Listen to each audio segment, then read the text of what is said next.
ओम शांति।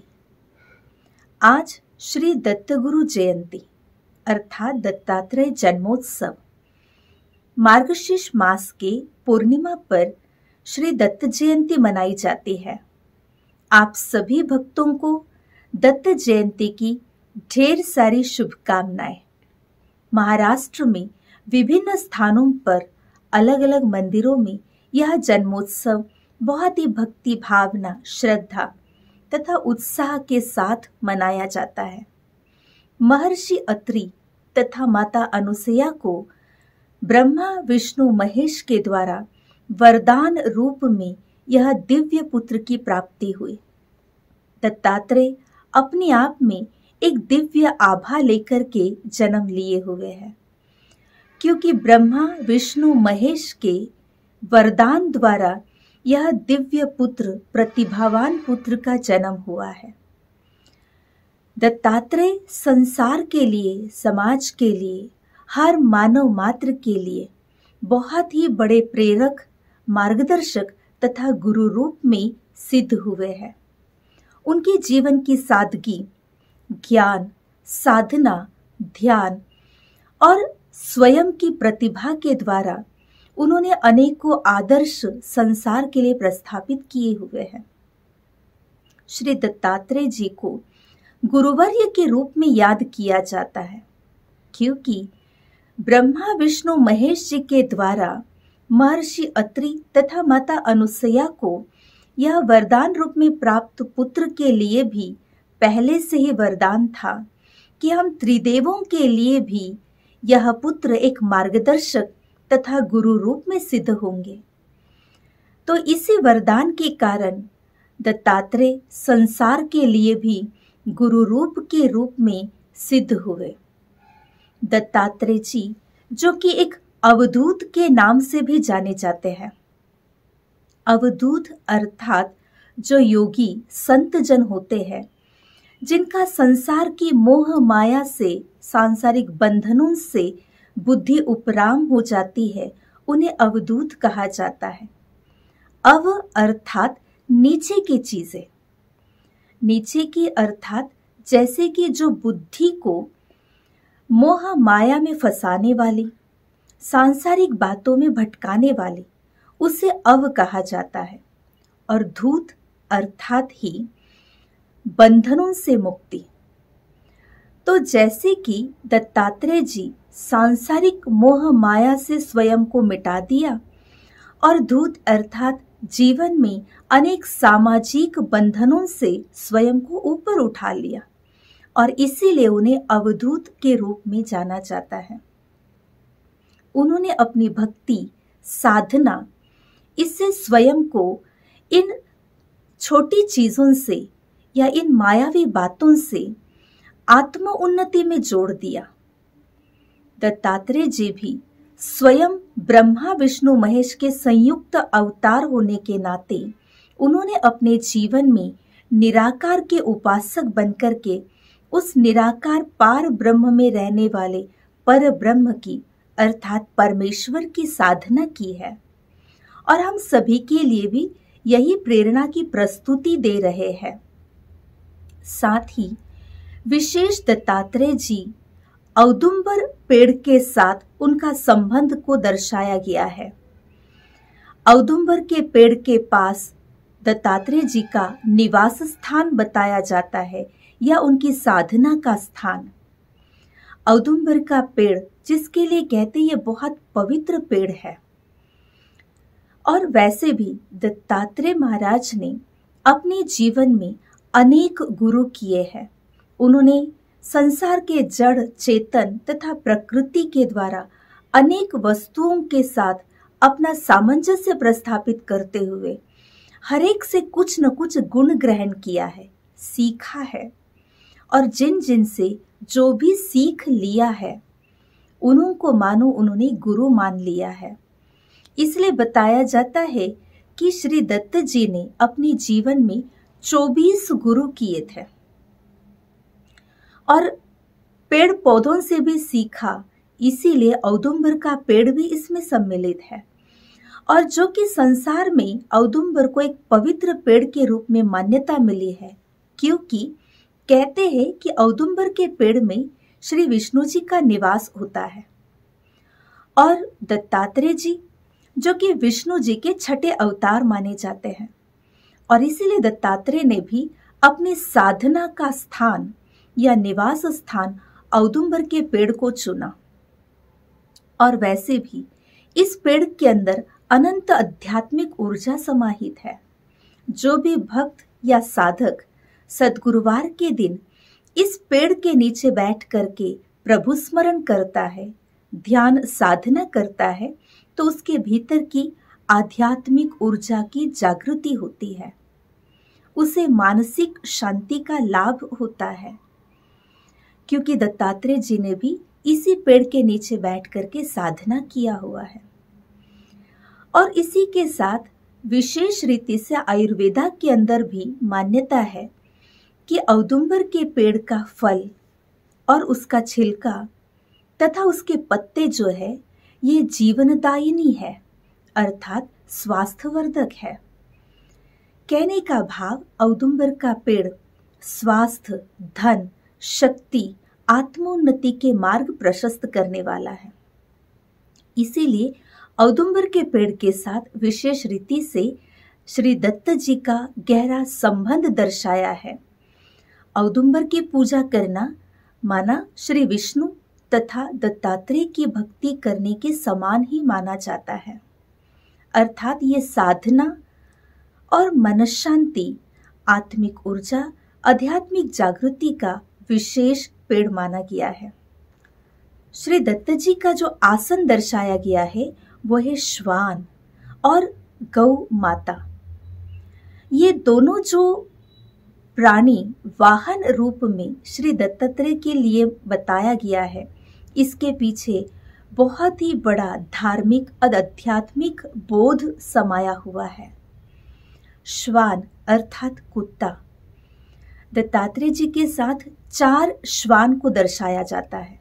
तो ये 4 श्वान जो है ये 4 वेदों के प्रतीक है। चारों वेदों के द्वारा ज्ञान प्राप्त कर स्वयं को परमात्मा के साथ जोड़ने का एक सुंदर प्रयास दत्तात्रेय जी ने अपने जीवन में किया है। तो वही श्वान भी दत्तात्रेय जी के प्रेरक रहे हैं, और वही प्रेरणा, वही मार्गदर्शन आज समाज तथा संसार के उत्थान के लिए, कल्याण के लिए हम सभी को दत्तात्रेय जी दे रहे हैं। किस प्रकार से? जैसे श्वान के लिए कहा जाता है कि उनमें बहुत अनुशासन, स्वामी निष्ठता, निष्ठावान प्राणी है। और दत्तात्रेय जी ने इस श्वान के द्वारा ये बात सीख करके स्वयं को साधना में अनुशासित कर, आत्म जागृति कर, जो हमारे स्वामी निराकार के उपासक परमात्मा को संपूर्ण रीति से समर्पित करते हुए स्वामीनिष्ठता को सिद्ध हुए और परमात्मा के साथ तथा स्वयं की आत्मोन्नति में अनुशासित होकर निष्ठावान का कर्तव्य संसार के लिए प्रेरित रूप में ये सीख रखा है। और श्वान तथा मनुष्य के 5 इंद्रियों के साथ विशेष एक संबंध है। श्वान के द्वारा मानो दत्तात्रेय जी ने अपने 5 इंद्रियों को जीत लिया था।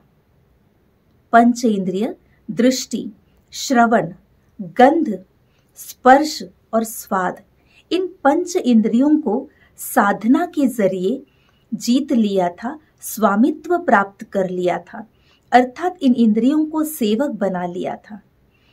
जैसे कहा जाता है श्वान की चौकस दृष्टि, श्रवण की अद्वितीय शक्ति, गंध सूंघने की विशेष प्रगाढ़ता, तो वही स्वाद अपने मालिक के द्वारा प्राप्त अन्न के द्वारा पोषण, उसके प्रति विशेष स्वामिनिष्ठता, और अपने स्वामी के द्वारा जो स्पर्श प्राप्त होता है जिसमें स्नेह, आत्मीयता की अनुभूति श्वान ने प्राप्त किया है।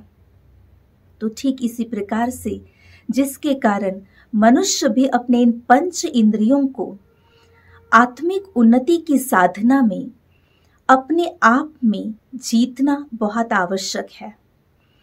जैसे दत्तात्रेय जी ने श्वान को अपना गुरु मान करके जैसे ये सारी बातें सीख लिया, ठीक ऐसे ही आज मानव के लिए भी यही सीख दे रहे हैं कि हम स्वयं में अपनी आत्मा को स्वामी रूप में स्थित कराकर अपने पंच इंद्रियों को सेवक बनाए, अर्थात इंद्रिय जीत बने।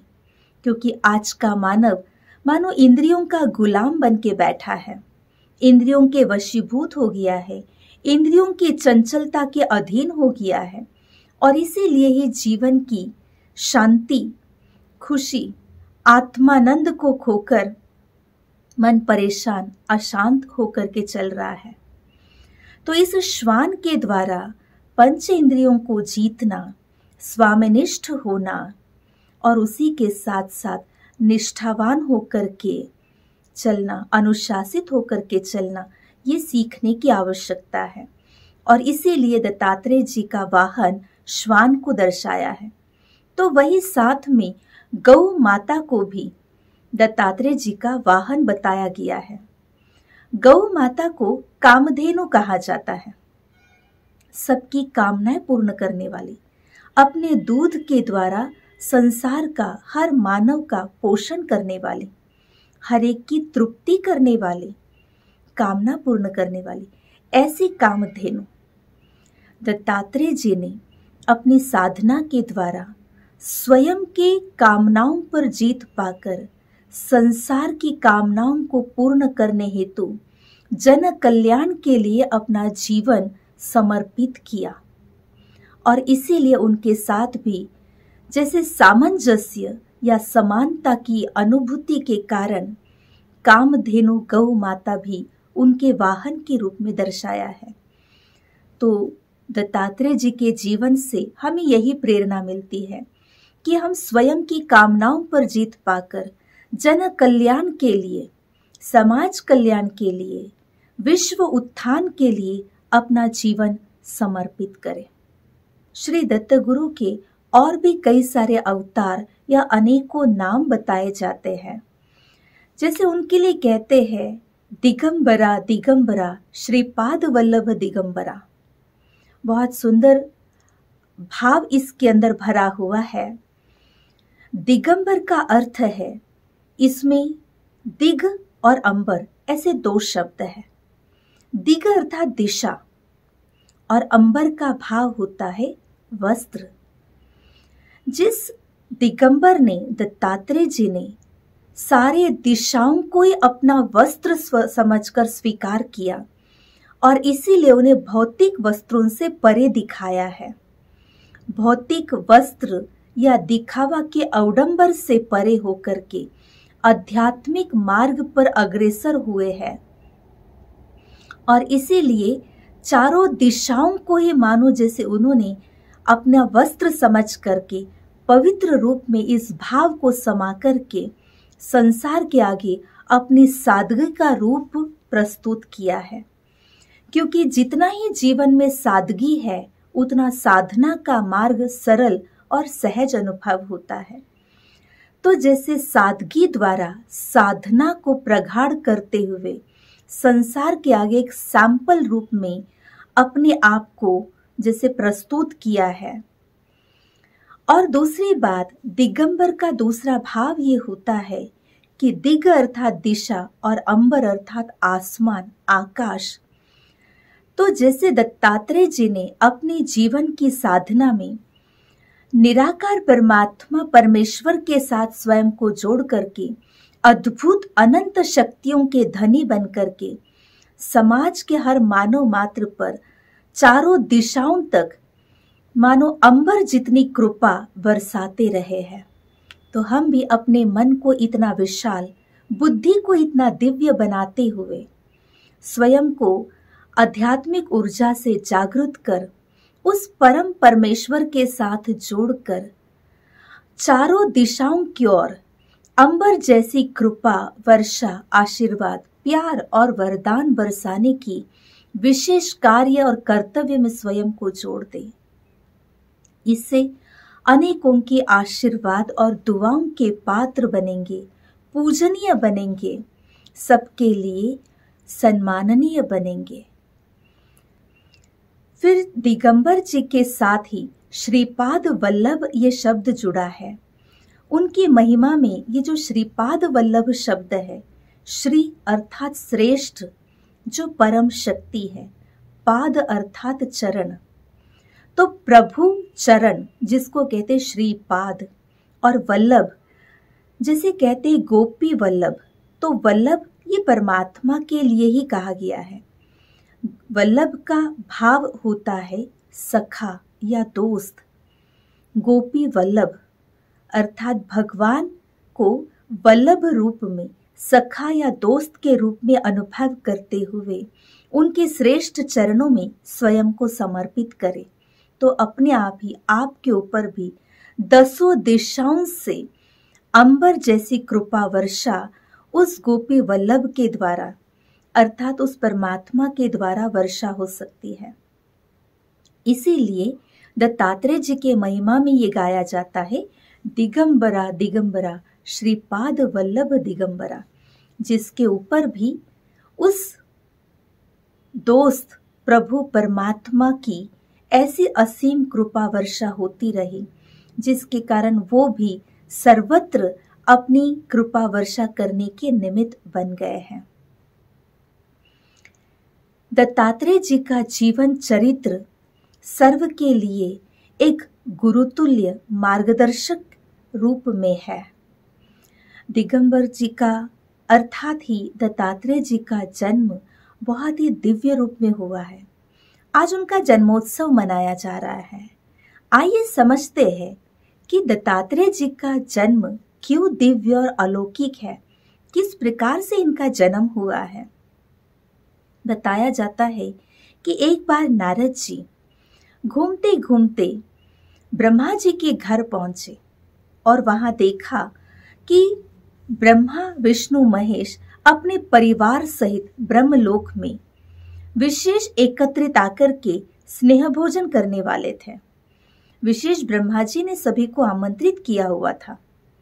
उस समय नारद जी भी वहां पर पहुंच करके सारे पुरुषों को अर्थात ब्रह्मा विष्णु महेश जी में आपस में क्या बातचीत हो रही है उससे सुनने के लिए पहुंचे। उनकी बातों को श्रवण करते हुए उन्होंने सोचा महिला वर्ग की बातें क्या चल रही वो सुनते हैं जरा।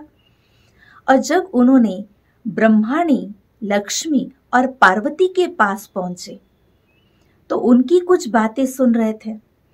और जब उनकी बातें सुनते सुनते अचानक ही नारद जी उनके सामने प्रकट होते हैं।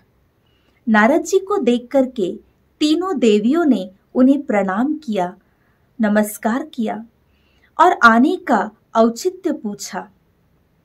उस समय नारद जी ने तीनों देवियों को बताया कि अभी अभी मैं भूतला से लौट रहा हूं और मैंने देखा कि भूतला पर एक बहुत ही अद्वितीय दिव्य तेज लिए हुए, अपने सतीत्व का तेज लिए हुई एक महिला जिसका नाम अनुसुया है, जिसे सती अनुसुया कहा जाता है।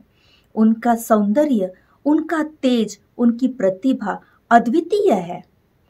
जब तीनों देवियों ने मां अनुसुया की इतनी सारी महिमा सुनी तो सुन करके उनके मन में ये भाव आया कि क्या हम सती नहीं है। उन्होंने नारद जी से कहा, हम भी अपने पति की अत्यंत मनोभाव से सेवा करते हैं, हमारा भी पतिव्रता भाव है और हमारे भीतर भी सेवा भाव है। आप पृथ्वी लोक की इस महिला का क्या इतना गुणगान कर रहे हो। जब नारद जी ने सती अनुसुया की इस महिमा को फिर से दोहराया तब ये तीनों देवियां मिलकर के ब्रह्मा विष्णु महेश के पास पहुंचते हैं और उन्हें सती अनुसुया की सतीत्व की, पतिव्रता की परीक्षा लेने के लिए कहते हैं।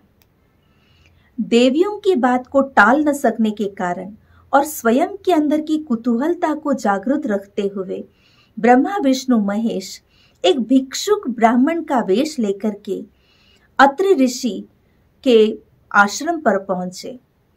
उस समय महर्षि अत्रि तपस्या के लिए जंगल में गए हुए थे। घर में माता अनुसुईया अकेली ही थी। ब्राह्मण वेश में आए हुए भिक्षुक ने भिक्षा की मांगनी किया, अर्जी रखा, और जब माता अनुसुईया बाहर आकर के ब्राह्मणों को देखकर आतिथ्य करती है, उन्हें प्रणाम करती है और उन्हें घर में आकर भोजन पान करने का आग्रह करती है, तो इस आग्रहवश तीनों भी भिक्षुक सती अनुसुईया के घर में आकर उस आश्रम में विराजित होते हैं। और माता अनुसुईया की पतिव्रता का भाव, सतीत्व के तेज को देख करके, उसके आतिथ्य को देख करके तीनों देव भी बहुत ही आश्चर्यचकित हो जाते हैं और अपनी कुतूहलता को बढ़ाते हुए, जागृत रखते हुए कुतूहलवश उनसे भोजन परोसने का आग्रह करते हैं, लेकिन आग्रह के साथ एक शर्त भी रखते हैं।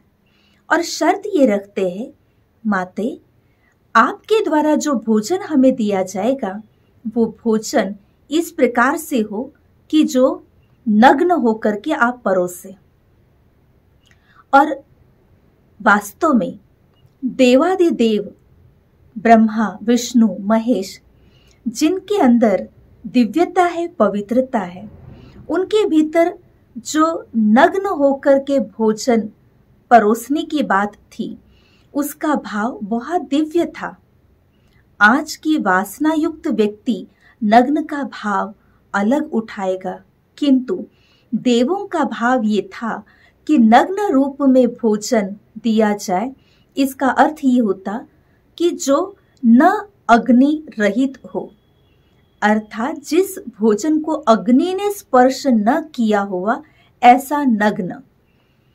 और माता अनुसुईया जो कि आश्रम था, आश्रम में वैसे भी ऋषियों का जो भोजन होता है जिसे अग्नि ने स्पर्श किया हुआ नहीं होता है, फल, कंदमूल आदि ही तो होते हैं। तो माता अनुसुईया ने उनके शर्त के अनुसार उन्हें भोजन स्वीकार कराने हेतु मानो जैसे अपने पति महर्षि अत्रि के चरणामृत के द्वारा इन तीनों ऋषियों को बाल रूप प्रदान करती है। चरणामृत उनके ऊपर छिड़क करके इन तीनों पुरुषों को बालक रूप प्रदान करती है और बालक रूप प्रदान करके शर्त के अनुसार इन्हें बिना अग्नि स्पर्श किया हुआ भोजन कराती है, अर्थात स्तनपान कराती है और इन ऋषियों को तृप्त करती है। मानो जैसे अपने सतीत्व की परीक्षा की पराकाष्ठा क्या है, इसका दिव्य दर्शन, दिव्य साक्षात्कार इन तीनों देवों को कराया। और जब तीनों देव प्रसन्न होकर के उन्हें आशीर्वाद रूप में इस पुत्र का वरदान देते हैं, दत्तात्रेय, और तीनों के संयुक्त अवतार के रूप में यह दत्तात्रेय पुत्र का जन्म होता है। और इसीलिए ही तीनों देवों की शक्ति या तीनों देवों का कर्तव्य, कर्तृत्व के दिव्य आभा को, तेज को लेकर के इस पुत्र की प्रतिभा संसार में दिन ब दिन बढ़ती ही जा रही है। दत्तात्रेय की माता अनुसुईया, अनुसुईया का अर्थ भी यही होता है कि अनुसुईया अर्थात जिसमें कोई भी असूया, असूया अर्थात कोई भी ईर्ष्या, द्वेष या कोई गलत भाव नहीं है, ऐसी अनुसुईया। ऐसे अनुसुईया का पुत्र जो कि संसार के भीतर के अहंकार का नाश करने के लिए जन्म लिया है, संसार के भीतर के ईर्ष्या द्वेष को मिटाने के लिए जिसका जन्म हुआ है, ऐसा अनुसुईया पुत्र दत्तात्रेय। तो वही महर्षि अत्रि का पुत्र दत्तात्रेय ब्रह्मा विष्णु महेश के द्वारा दिए हुए वरदान से दत्त रूप में जिसका जन्म हुआ वो दत्त, लेकिन अत्रि ऋषि का पुत्र होने के कारण जिनका पूरा नाम दत्तात्रेय के रूप में आज संसार में प्रचलित है। तो ऐसे दिव्य तेज और प्रतिभा संपन्न माता, पतिव्रता स्त्री, सतीत्व की पराकाष्ठा वाली महिला, जिसका पुत्र और महर्षि अत्रि का पुत्र दत्तात्रेय, ऐसे दत्तात्रेय के जीवन से अनेकानेक गुण अपने जीवन में भरते हुए, अनेकानेक प्रेरणाओं को अपने जीवन में लेते हुए, स्वयं के जीवन में भी ये सीखने की वृत्ति, गुणग्राही वृत्ति समा करके हम संसार में जड़, चेतन, प्रकृति सबसे सीखने की वृत्ति भर ले। दत्तात्रेय जी का जीवन, उनका व्यक्तित्व, उनकी आध्यात्मिक स्वतंत्रता इसी बात को प्रेरित करती है कि प्रकृति और अध्यात्म का संतुलन बना करके जीवन में चले। प्रकृति और परमात्मा के प्रति श्रद्धा मन में भरकर मन की शुद्धि से ही आध्यात्मिक उन्नति कर सकते हैं। तो आइए इस दत्तात्रेय जयंती पर हम अपने जीवन के अंदर भी ऐसी ही सादगी को अपनाते हुए, आध्यात्मिक ऊर्जा को जागृत करते हुए, स्वयं को भी ऐसा तेजस्वी, प्रतिभावान, अनुशासित, एक दिव्य साधक और संसार में हर एक से सीखने की वृत्ति को समाते हुए प्रभु परमात्मा के आगे एक स्वयं का संपूर्ण समर्पण कर, आत्मशुद्धि कर, आध्यात्मिक उन्नति की ओर कदम बढ़ाए, जिससे कि स्वयं का जीवन भी सुंदर होगा, प्रतिभावान होगा, स्वयं में भी हम ऐसा ही तेज, ऐसी आभा अनुभव कर सके और स्वयं का जीवन भी सुखमय, आनंदमय, शांतिमय बना सकेंगे और संसार के लिए एक प्रेरणा बन सकेंगे। ओम शांति।